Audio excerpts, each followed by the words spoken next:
Hello, and welcome to the inaugural, the very first Ask Anything live stream. And just a huge shout out to Jennifer Cochran. If you don't know who Jennifer is, you need to go follow her over on LinkedIn because she knows all things about LinkedIn.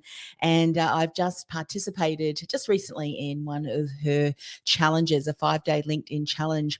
And the content was incredible. And one of the things that she was recommending to someone going through the challenge was, why don't you do a monthly Ask Me Anything, where you get to answer questions from your community? And I thought, that is a great idea. So here we go, the Ask Anything live stream. However, I'm going to be doing them weekly because I'm also going to be repurposing them across my own podcast, The Ambitious Entrepreneur Show, as well as using them across social. And it's a good way for me to connect with you. I'm assuming you're a coach or a consultant. You're looking to become a trusted authority in your area of expertise, whatever that is, and yet you're struggling to be able to do that. So how this works is, if you've got a question, any question around branding, around standing out from the crowd, around building an online business, around podcasting, around any of those particular topics, let me know in the comments and I would be happy to share some insights with you. If I can't answer the question, I will go out and find someone who does, and I will make sure that I invite them on my podcast for an interview. So, go ahead and leave your comments. I do have a number of questions already that I'm going to cover, but if you're watching along and you think, I'd love to get Anne-Marie to share her thoughts, go ahead and do that. So there's a couple of ways, as I mentioned. Go and leave your question in the comment section, wherever you are, whatever your platform that you are watching us from. So, of course, LinkedIn, YouTube, Twitter, Facebook.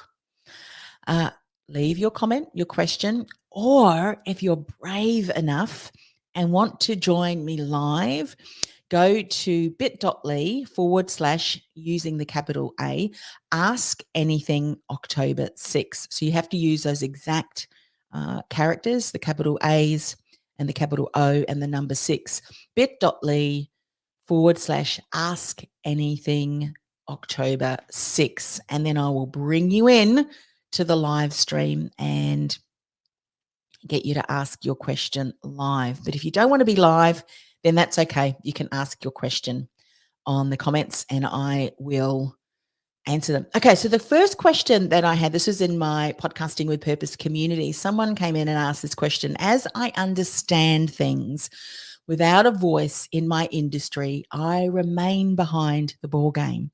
The world is constantly moving. Your thoughts? And I have to agree. Now, not only have I and many other branding consultants and business coaches been saying over the years the importance of building an online presence, particularly as you continue to leverage platforms such as LinkedIn and Facebook and Twitter and all of those social media networks that we know and love. It's important to build your brand equity across those different platforms. However, more so in the last couple of years, when so many more businesses have been restricted in a lot of the in-person events and conferences. And even though some countries are starting to shift out of that, I think what that has taught us, a huge lesson, that as business owners, we need to be able to leverage as many different platforms to be able to build community and to be able to get our message out. And so many more businesses are now online. And as a service-based business, many of you are service-based businesses. You are not restricted to sharing your expertise. You are not restricted from working with clients around the globe with what you are doing. It's relevant for people wherever they are located, locally, nationally, internationally, no matter where you are based. And so I'm assuming that many of you are now online, which means you've got very many more people who are also in your area of expertise. And so unless you are building your brand on these online platforms, and not only building that, but continuing to nurture, to continuing to amplify your reach, share great content, high quality content, content that's challenging the status quo, you will be behind the ball game. And I remember years ago I believe it was KPMG or KMPG. I think it's KPMGs, and I always get those letters mixed up. Report, a CEO report, and it was to do around the digital space. And remember, this is quite a number of years ago. Someone in the digital space said, if businesses don't get online within the next 3 years, it's going to be almost impossible for them to catch up. And so, if we think about where we are now, another organization in the US said the rate of change of people now adopting online tools and getting online, what normally would have taken 6 years has been done in a shorter amount of time. And so if you're not leveraging the online space, and becoming that voice in your industry and leveraging the tools, doesn't necessarily need to be a podcast. It can be a live stream, such as what I'm doing today. It can be video. It can be audio. It can be graphics. It can be, blogs, all of those things. If you're not doing that, then it's going to be very difficult for you to really leverage where a lot of your ideal clients' attention is. So definitely. And the world is constantly moving. It is constantly moving. And we need to be able to diversify and be able to tap into a lot of these online platforms, as quickly as we can. Just yesterday here, I think around the world, actually, Facebook, Instagram, and WhatsApp were down, which goes to show that if we are placing our attention and building our brand equity on limited amounts of platforms, what happens if they go down? So don't rely on third-party platforms. Certainly get your voice out there, but also have systems in place that are bringing people back into your community, getting people onto your list, and being able to build engagement in that way as well. So all of these things you need to support you in becoming that voice in your industry. Otherwise, you do remain behind the ball. Okay, next question. So again, let me just put this link here if you would like to join me live and ask your question. I know that can be a little bit scary for some people, but why not jump at the opportunity? Let's have some conversation. So bit.ly/ask anything October 6th. bit.ly/ask anything October 6th, keeping in mind the capital letters. Alrighty. Next question. How can I ensure I'm able to provide relevant content on an ongoing basis? Okay, this is such a great question. In actual fact, I just got off a podcast with a Mark Stinson. His podcast is all around creativity. And I know as creatives, for us, the issue may not necessarily be about creating content because we're prolific in creating content. However, the word relevant content is so important there, isn't it? And I know as avid content creators, what we can often do is talk about so many different things across so many different platforms, but it's not consistent. And the lack of consistency means that it's going to take us a lot longer to be able to build that reputation, build that voice, become known as a trusted authority in an area of your expertise where you want to position yourself. And so that's one thing that I want to share right at the onset before I share some of the ways that I create content and ensure that there is a regularity and a consistency in that content, and also how I maintain relevancy, that it is on point, that it is focused, that it is consistent, building a brand reputation and reputation equity in a certain key area. So firstly, you need to identify, where do you want to become known as? What do you want to become known as? And with the where, is there a specific demographic of the marketplace that you really want to position yourself. For instance, who is your ideal client? Where are they hanging out? What are they struggling with? All of those different things. And does that align with the area where you can support them in, with the solutions that you can provide? And then what you need to do is to really think about, well, what content are they engaging with? Not everybody likes listening to podcasts, but they may like to read. Not everyone likes to read, so they may like to view shorter, more concise videos. Some people love to read, and therefore, they love to be able to scan through the content that you are sharing so that they can take what they need and off they go. But what's really important is to identify where best should I be placing my content, and in it, how are they how is it being engaged with? And so you may find that your database, your ideal clients have different preferences, and therefore you can repurpose your existing content and not have to create ongoing content. So that would be my first tip. When you're providing relevant content on an ongoing basis, are you repurposing what you are already creating? And if you've got a message that is already working, people are engaging with it, you're getting inquiries from it, you're sharing your content and people are messaging you, or if you are on a Zoom call, or for some of you, back to on in-person networking, and people say, I need to talk to you about that particular area, then you know that your message is working if it's generating interest, and from there you are enrolling clients. So that's the first thing that I would recommend that you do. And then secondly, how are you repurposing the existing content that you are already sharing? Just today, as I mentioned earlier, I was on a podcast interview, being interviewed myself around creativity, and I shared how just recently I created, or just launched, and it's completed, my 30 days to distinction. And by the way, if you want to follow along and find that hashtag, I know that all of the videos are on LinkedIn. I've got them linked in on an article. And if you search the hashtag, the number 30, and then 2 days to distinction, so hashtag 30 days to distinction, you'll be able to find all of those videos. Now, that took some process to get developed, and then not only developed, but edited, and then to write the copy and all of those things. And so now that it's complete, it doesn't mean that it is complete, that I'm no longer going to do anything with it, that project is, finished and I move on. Absolutely not. That was just the beginning, is sharing it.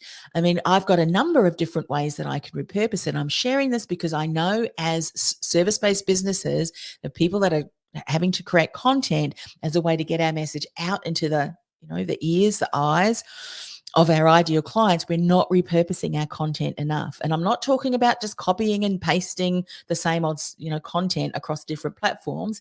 And hoping that it lands. But I'm talking strategically repurposing your content so that it consistently shares your message, your methodologies, your principles, the teachings that you bring, but consistently across different platforms using different content mediums consistently, so that you're, I call it layered learning with your ideal clients. Just because they hear something doesn't mean that all of a sudden they know, and if you share it again, they're going to say, I heard you talk about that yesterday. Well, if they ever say that to you, did you implement it? Because how many people don't implement? They hear things and they don't implement. So repurpose it. So getting back to the 30 days to distinction challenge that I've done, those videos are there for people to watch, and there's, a call to action. So there's a whole kind of back end that my team and I have set up that will enable us to continue to nurture those relationships with people who have just heard and access that. Then, of course, what I'm going to do is do other little posts around that. I may talk about, one of the key elements of the 30 days, and I might create an Instagram reel. And then from that reel, I'll direct people to the IGTV series, because it's also all of the 30 days are on my IGTV channel. And then, directing them back. I may create a graphic post, and not just a graphic post on Instagram, but multiple, graphic posts, so that people can scroll through, gain some of the main quotes on that particular topic that I'm talking about. And then at the end, I might highlight that go and watch the video that's on my IGTV. And then I might create a story that will highlight what I've just shared, which then gets people back to the IGTV. See what I'm talking about? Providing relevant content on an ongoing basis that directs people back to what I might call a pillar content that is there for them to consume. Then getting people to kind of binge watch all of the 30 days to distinction challenge videos. So really, I think providing relevant content, as I mentioned, you need to be clear on who your ideal client is so the content that you are sharing is relevant, it's valuable, it's compelling, so that it engages with them, it educates them with a little bit of the knowledge and the ahas, and then entices them to take that next step. And you need to know what that is, and then just continue to repurpose as you are also sharing content. Be mindful of the comments that people are sharing on that comment.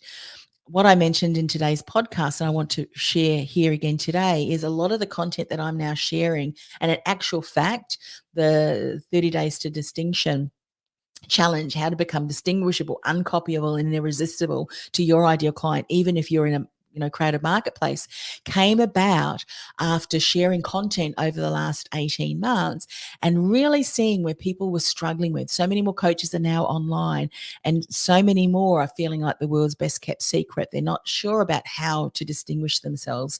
They're not sure how to position themselves quite differently and uniquely from someone else that's similar, in the similar field, and they didn't know how to become irresistible. So that's why I came up with the challenge and continue to refine my message. So that's what's important for you. And I've got clients who've been doing that too, and doing that really well. Because if you're sharing the same message that you shared 2 years ago, then I encourage you to relook at your message, because maybe this is why your existing content isn't working. So just some things. I mean, we could do a whole series around developing content, and just two other things that I want to say around this before I move on to the next question.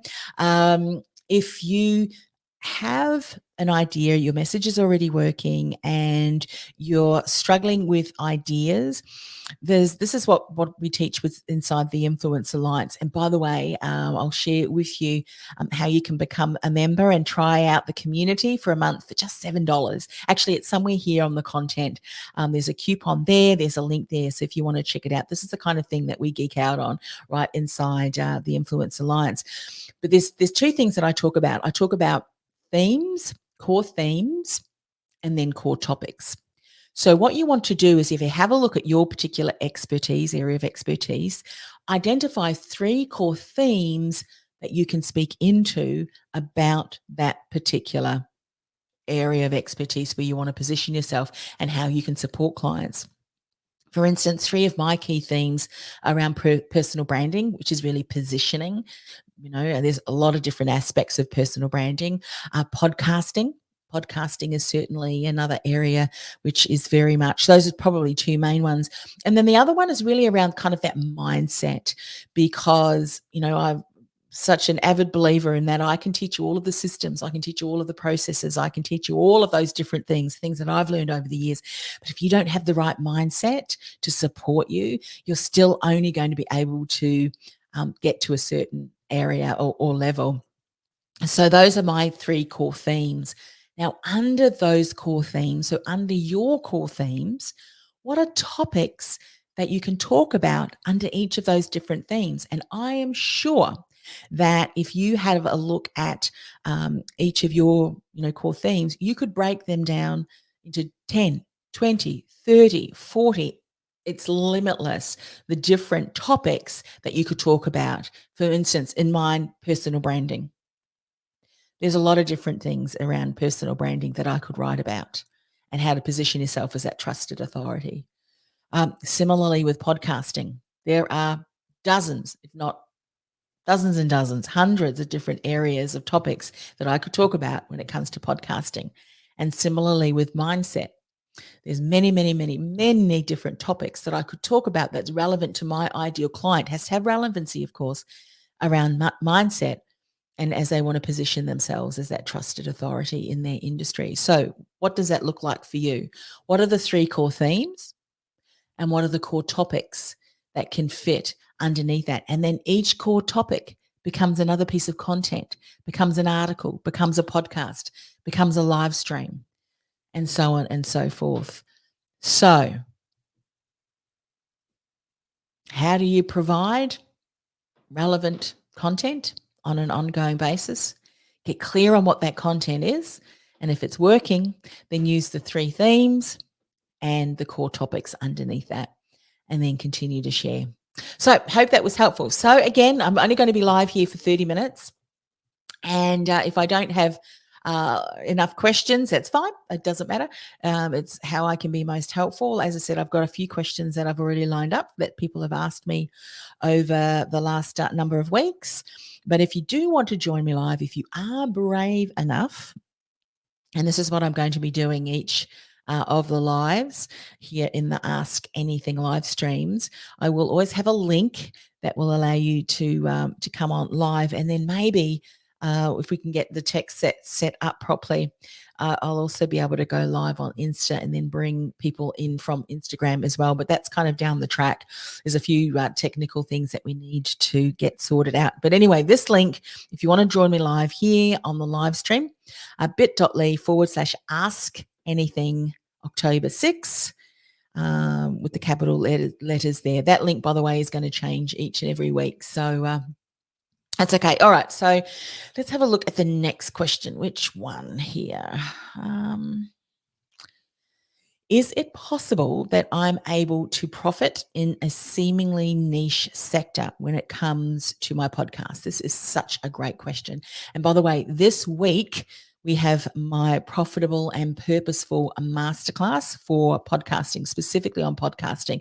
So if that's something of interest to you, go to podcastingwithpurpose.com/masterclass. There's a VIP ticket available there where you get some additional goodies. But one of the benefits of the VIP access ticket is that you get to hang out with me in a Zoom room alongside the other VIPs, and we can hone in and really get to answer some of the questions specific to podcasting and how you can leverage that in your business. So podcastingwithpurpose.com/masterclass. And if you are listening to this particular live stream after October, that's okay. I run my masterclass once a month. So just go to that link and register for the most recent masterclass that is coming up. So let's address this question. Is it possible that I'm able to profit in a seemingly niche sector when it comes to my podcast?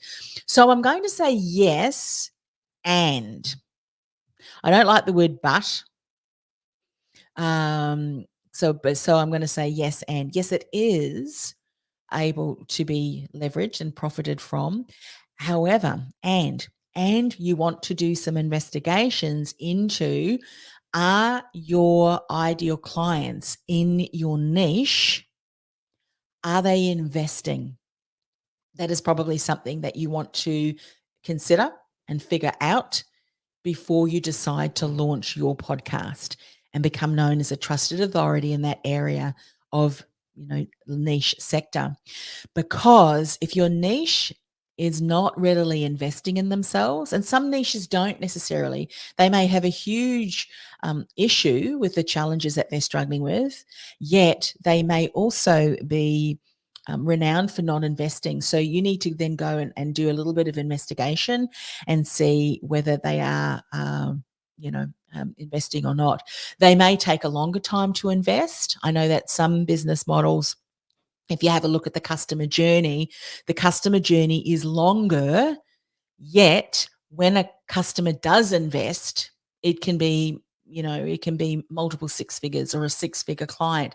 So therefore, the longer time frame of your customer journey is valid. It's worthwhile, because you know that when you get the right content in place, the right nurturing process, the right follow-up system in place, the right conversations, getting yourself in front of your ideal client, incorporating a podcast is a fantastic way to showcase your knowledge, remain top of mind, because the consistent value you're providing on your podcast means that your ideal client is going to regularly listen, subscribe, and engage, consume your podcast, which means it helps with you nurturing that potential customer along the buyer's journey, along the customer's journey, from know, like, and trust to, then getting into your nurturing sequence, your nurturing funnel, that relationship building that you're doing, to a conversation. So it's certainly worthwhile, because that the clients that you work with are certainly more higher level, but it takes a little bit longer. Versus if I would recommend you reconsider slightly if you've got clients or potential clients who take a lot longer to to get to a decision to make a purchase, but the purchase is quite smaller, unless, of course, you're willing to take the time to build that, to build that know, like, and trust, and you're looking more at the numbers, the number of your community that you're building. But sometimes the niche sector, meaning niche, highly niched, is a smaller amount of the marketplace. Sometimes, not often, but most times, sometimes. And so these are all things that you've got to consider. When you look at your business model and who you're targeting, and whether you want to set up a podcast in that particular area. You may find, though, that people are investing, yet there are limited people talking about your specific area of expertise, so that your market is relatively untapped. There is a huge opportunity for you to build your reputation as a trusted authority in that particular niche area. But you do want to make sure that, as I said earlier, that your ideal clients are investing, because if they're not investing, then you've got to know that it's a longer time frame between clients, and you want to make sure that you're not wearing yourself out and you're not wearing your bank account out with the investment that you have to put into it. Okay, so we've got a couple of minutes away before we finish this particular live stream. So again, if you've got a question, go ahead and ask that in the comment section, or go to bit.ly/ask anything October 6th, and you can come and join me on screen live. Capital A's and capital O.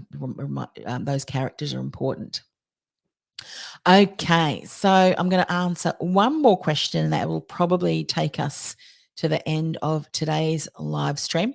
But if I have some brave soul that comes on and jumps on, wants to hang out and ask their question, I will do that. All righty, let's have a look. What's the last question here? Okay, how can I find the right kind of guests for my podcast?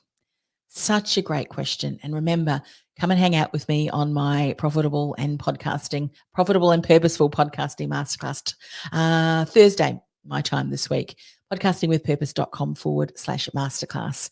We dive a lot deeper into that. And get a VIP ticket. There's a lot of different goodies, my ebook, workbook. You can get access to the recordings, and you can also get to hang out with me in the VIP room, where we dive into all sorts of Q&As for podcasts. So how do I find the right kind of guests for my podcast? This is such an important question. And one of the things that I never did with my podcast, till I do certainly now, but it was a lesson that I learned, was be strategic in your guesting strategy. What do I mean by that? Well, some of you may have an incredible opportunity to interview guests who are your former clients. Who better than to interview so that not only are you sharing relevant content for your potential clients, your audience, because I'm sure that the problems and challenges that your current client or former client was struggling with are what your potential clients are struggling with. So they're looking for answers. But the way that you structure your podcast interview, you create like a case study. So it's like a testimonial, but you don't want it to be a testimonial where it seems like an infomercial. You don't want to do that, because people are going to see through that like anything. It has to deliver value. So there's a certain format in the questioning that you ask, but why not invite former clients as guests?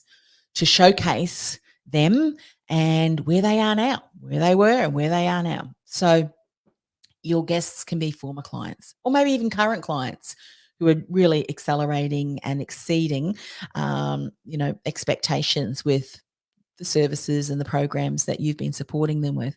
Secondly, I use my podcast, and this is what I recommend all of my clients do with their podcast guest strategy, is I look for people who are would be incredible alliance partners, referral partners, because they are also working with my ideal clients. And so together through being able to interview them and share their knowledge and expertise with my audience, it's going to be valuable for my audience.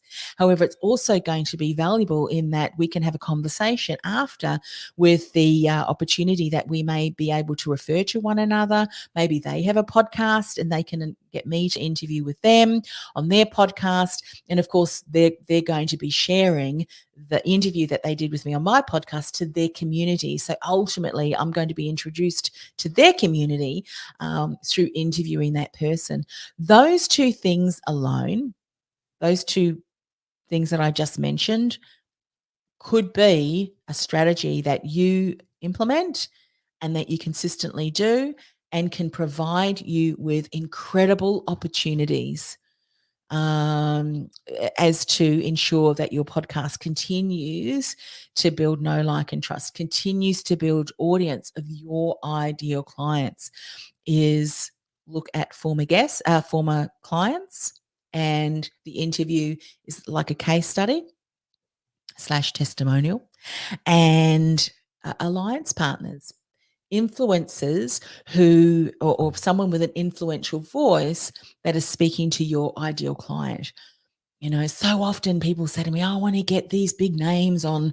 And look, there's nothing wrong with that. But everybody's heard them talk because they've been on every one of other podcasts. So same old, same old. Get the people who you can align with, and together you can support each other's community, interview on each other's podcasts, and look at opportunities to joint venture, to share each other's products and services to a network. You might have a partner, an affiliate program. I have a partner to profit program. By the way, if you are a coach or a consultant, you've got a great community of my ideal clients. Let's talk. Reach out, DM me, because this is an opportunity where you may find that some of the things that I do are relevant for your ideal clients, and therefore, through kind of recommendations and so forth, you get a reward from that. You get, you also get revenue from that. And so that's the kind of thing that you want to do when you are looking at the guests for your podcast. It has to be a win-win-win. This is something that I will often do if I'm thinking of a particular strategy or plan that I have for my whatever business.